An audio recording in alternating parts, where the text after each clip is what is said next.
अगर हम राधा जी की बात करें तो कृष्ण का जिक्र ना हो ये तो संभव नहीं, क्योंकि राधा और कृष्ण हमेशा एक दूसरे के पूरक रहे हैं और एक ऐसे आत्मिक प्रेम की मिसाल है जो भौतिक सुखों से बहुत परे है। यूं तो राधा कृष्ण का प्रेम अनादिकाल से चला आ रहा है, पर द्वापर युग से जब भगवान नारायण ने कृष्ण रूपी अवतार लिया तो संसार को प्रेम का सही अर्थ समझाने के लिए कृष्ण का ही एक अंश राधा ने यमुना के निकट रावल ग्राम में वृषभान और कीर्ति के यहाँ राधा रूप में जन्म लिया और जन्म के साथ ही राधा और कृष्ण की प्रेम कहानी शुरू हो जाती है।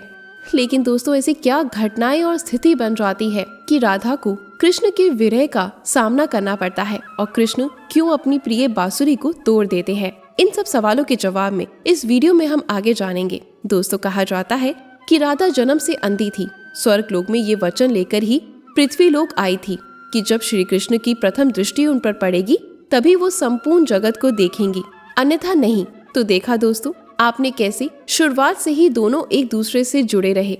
बचपन से ही कृष्ण अपनी लीलाओं और बांसुरी की मधुर धुन से पूरे बरसाना वासियों का मन मोहित करते रहते थे और राधा और कृष्ण तो 8 साल की उम्र में ही प्रेम का आनंद लेने लगे थे। श्री कृष्ण को अपने जीवन में राधा और बांसुरी दो ही सबसे प्रिय थे, जो आपस में एक दूसरे के गहराई से जुड़े थे। जब भी श्री कृष्ण बांसुरी बजाते, राधा उनके पास दौड़कर चली आती और घंटों बांसुरी की धुन में मग्न रहती, जो उनके प्रेम को और ज्यादा बढ़ाता गया। वो यमुना नदी के तट पर बैठकर घंटों समय व्यतीत करते थे। उनका ये सुखद समय कुछ ही वर्षों का था, क्योंकि जैसे ही कृष्ण के मामा कंस को उनके वृंदावन में होने का पता चला, उन्होंने तुरंत ही कृष्ण को मथुरा में युद्ध का निमंत्रण दे दिया, जिसके लिए कृष्ण को अपनी यशोदा माँ और पूरे गांव के साथ राधा को भी छोड़कर जाना था।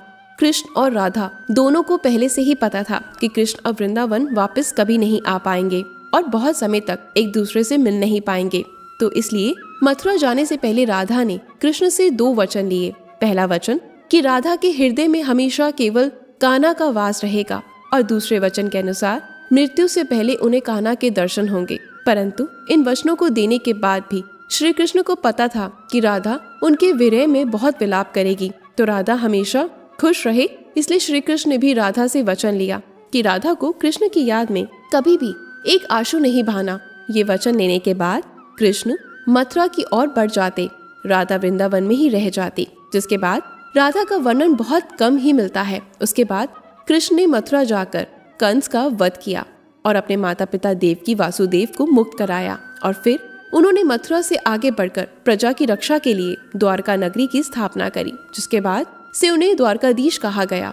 द्वारका में रुक्मणी और सत्यभामा से विवाह करते हैं। साथ ही श्री कृष्ण की 16,108 रानियां थी, जिसमें से रुक्मणी कृष्ण की सबसे प्रिय पत्नी थी। उन्हें केवल कृष्ण की छवि को देखकर ही उन्हें अपने मन में बसा लिया था और कृष्ण से विवाह के लिए वो अपने भाई के विरुद्ध भी चली गई थी। प्रेम पत्र के माध्यम से कृष्ण को बुलाकर और कृष्ण के साथ भाग गई थी। फिर उन्होंने कृष्ण के साथ द्वारका नगरी में सुखपूर्वक अपना जीवन व्यतीत किया था और कृष्ण भी अपने दैवीय कार्यों में लुप्त हो गए थे। दोस्तों, आजकल के समय में हम भौतिक विवाह को ही सच्चे प्रेम का माध्यम मानते हैं, पर राधा और कृष्ण तो एक ऐसी मिसाल है जिन्होंने तो कभी विवाह ही नहीं किया, केवल मन और हृदय से एक दूसरे को प्रेम किया और उसी सच्चे प्रेम से एक दूसरे से हमेशा बंधे रहे। राधा और कृष्ण के प्रेम की बहुत सी अलग अलग कथाएं हैं और उनमें से एक प्रचलित कहानी ये भी है कि श्री कृष्ण कभी कभी सोते ही राधे राधे बोल पड़ते थे, जो श्री कृष्ण की रानियों को अच्छा नहीं लगता था। एक बार रुक्मणी ने श्री कृष्ण से कहा, हे प्रभु, प्रेम तो हम सब भी आपस में करते हैं, पर ऐसा राधा जी में क्या है जो आप सोते हुए भी उन्हें याद करते हैं? तो कृष्ण बोले, तुम्हें एक बार राधा से मिलाओ, फिर तुम्हें खुद ही पता चल जाएगा। उनके लिए कुछ लेते भी जाना। जिसके बाद रुक्मणी राधा जी के लिए बहुत गर्म दूध ले जाती है और राधा के द्वार पर पहुंचती है, जहां वो तेज और उज्जवान स्त्री को खड़ा देखती है और उनसे पूछती है, क्या आप ही राधा हो? वो कहती हैं, नहीं, मैं राधा नहीं, उनकी सेविका हूँ। राधा रानी तो 7 द्वार के अंदर मिलेगी। तो रुक्मणी जी ऐसे 1-2 करके सभी द्वारों को पार करती जाती है। दोस्तों, जब वो राधा रानी के कक्ष में पहुंचती है तो उन्हें पता चलता है कि राधा कई रातों से कृष्ण नाम जपते हुए जगती रही है और उन्हें अभी ही निंद्रा आई है। रुक्मणी राधा की सखियों से कृष्ण द्वारा मिलने के लिए कहने के बारे में बताती हैं। तो उतने में ही राधा उठ जाती हैं और कहती हैं, कृष्ण ने आज मुझसे मिलने के लिए किसी को भेजा है क्या? रुक्मणी आश्चर्यचकित हो जाती हैं। केवल कृष्ण जी का नाम लेने से राधा जागृत हो जाती है और उन्हीं के बारे में पूछने लग जाती है। इतना ही नहीं, जब राधा को पता चलता है कि कृष्ण ने उनके लिए प्रसाद भेजा है तो वह बिना कुछ सोचे रुक्मणी से वो गर्म दूध लेके पी जाती है, जिसे देखकर रुक्मणी हैरान रह जाती है। फिर वो राधा जी से बातें कर वापस आ जाती है। ये सब हो जाने के बाद जब रात्रि के समय रुक्मणी श्री कृष्ण के पैर दबाती हैं तो देखती हैं कि उनके पैरों में छाले पड़े हुए हैं, जिसे देखकर वो हैरान रह जाती है और पूछती हैं कि प्रभु, आप कहाँ पैदल गए थे और आपके पैरों में छाले कैसे पड़ गए? श्री कृष्ण बोले, आपने गलती से राधा जी को गर्म दूध पिलाया, जो राधा जी एक बार में पी गई, जिससे उनके हृदय में छाले पड़ गए और उनके हृदय में हमेशा मेरे चरण कमल विराजमान रहते हैं, जिससे मेरे पैरों में भी छाले पड़ गए। तब फिर रुक्मणी को राधा और कृष्ण के प्रेम की परिकाष्ठा का पता चला कि प्रेम शरीर से नहीं बल्कि आत्मा से होता है, जो हमेशा राधा के हृदय में कृष्ण के चरण कमल के रूप में विराजमान रहता है। एक कथा में आता है, ब्रह्मा जी ने पृथ्वी लोक आकर वृंदावन में पहले कृष्ण और राधा का विवाह करवाया था, पर इसके बारे में ज्यादा जानकारी नहीं है। राधा भी वृंदावन में कृष्ण की भक्ति के साथ अपना जीवन व्यतीत करने लगती हैं और कहा जाता है कि यादव पुत्र अभिमन्यु या आयन से उनका विवाह भी हो जाता है, पर अभिमन्यु को महर्षि दाहिची का श्राप था कि अगर वो राधा को छुएंगे तो भस्म हो जाएंगे। इस प्रकार राधा विवाह के पश्चात भी कृष्ण के प्रेम में स्वतंत्रता पूर्वक जुड़ी रहती है। बहुत वर्ष बाद जब राधा अपना वैवाहिक जीवन बहुत अच्छे से निभा लेती हैं, तो समस्त जिम्मेदारियों से मुक्त हो जाती हैं और फिर वो कृष्ण के पास द्वारका आती हैं। द्वारका पहुंचने के पश्चात राधा और कृष्ण आपस में मौन रहते हुए मन की अभिव्यक्तियों से घंटों तक एक दूसरे से बातें करते हैं। कृष्ण के अलावा द्वारका में राधा को कोई पहचान नहीं पाता। फिर राधा कृष्ण के महल में निवास करने लगी। कृष्ण ने भी उन्हें महल में देविका के रूप में नियुक्त किया, जिससे राधा महल में काम करने के साथ साथ सबसे मिलने पर कृष्ण की भक्ति और उनसे प्रेम पूर्वक बातें कर सकती थी।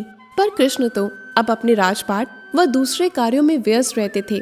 दूसरी ओर राधा अपने पुराने कृष्ण को ही याद करती थी और कृष्ण का पुराने दिनों जैसे साथ ना पाकर राधा का मन और अधिक व्याकुल रहने लगा। उन्हें डर सताने लगा कि कृष्ण की जो मनोहर छवि उनके हृदय में है वह कहीं धूमिल न हो जाए। इसी डर से राधा ने चुपचाप तरीके से राजभवन और द्वारका नगरी भी छोड़ दी। जिसके बाद ऐसे ही कुछ समय और बिताने के बाद राधा का अंतिम समय पास आने लगा। तब उन्होंने कृष्ण का स्मरण करके अपने वचन याद दिलाए। राधा के स्मरण करते ही कृष्ण वहां दौड़े दौड़े चले आए, परंतु राधा की अत्यंत दयनीय स्थिति देखकर वह बहुत भावुक हो गए। उन्होंने राधा से अंतिम समय में कुछ मांगने को कहा, जिस पर राधा ने उन्हें एक ही इच्छा प्रकट करी कि वो अपने जीवन के अंतिम चरणों में कृष्ण का वही रूप देखना चाहती हैं जो वो वृंदावन में देखा करती थी। उन्हें वही बांसुरी की मीठी धुन बजाते हुए सुनना चाहती हैं। दोस्तों, राधा का बस इतना कहना था। कृष्ण ने अपनी बांसुरी उठाई और वही मीठी धुन बजाने लगे। बांसुरी बजाते हुए कृष्ण और उनकी धुन सुनते हुए राधा, दोनों ही की आंखों से प्रेम के आंसुओं की धारा बह रही थी। इतना ही नहीं, बांसुरी की मीठी धुन सुनते सुनते राधा ने उनके सामने प्राण त्याग दिए। जिसके बाद उनकी मृत्यु से कृष्ण इतने विचलित हो गए कि उन्होंने अपनी प्रिय बांसुरी को वहीं तोड़कर फेंक दिया। तो ऐसे में राधा की मृत्यु के बाद कृष्ण ने बांसुरी से हमेशा के लिए मुख मोड़ लिया, क्योंकि बांसुरी और राधा का एक अद्भुत रिश्ता था। इसलिए राधा की मृत्यु के पश्चात कृष्ण ने अपने शेष जीवन में बांसुरी तो क्या, किसी अन्य वाद्य यंत्र को हाथ भी नहीं लगाया। दोस्तों, राधा और कृष्ण की प्रेम के लिए कहा जाता है कि एक प्राण दो देह थे। राधा संग स्नेही जिनके शरीर बस अलग थे और आत्मा एक थी। तो दोस्तों, कैसा लगा आज का हमारा ये वीडियो? अगर अच्छा लगा तो वीडियो को जमकर शेयर और लाइक करिएगा। अगर आप भी किसी से सच्चा प्रेम करते हैं तो बस करते रहिएगा। ऐसे ही हमेशा हंसते रहें, मुस्कुराते रहें और हमेशा भले काम करते रहें। धन्यवाद।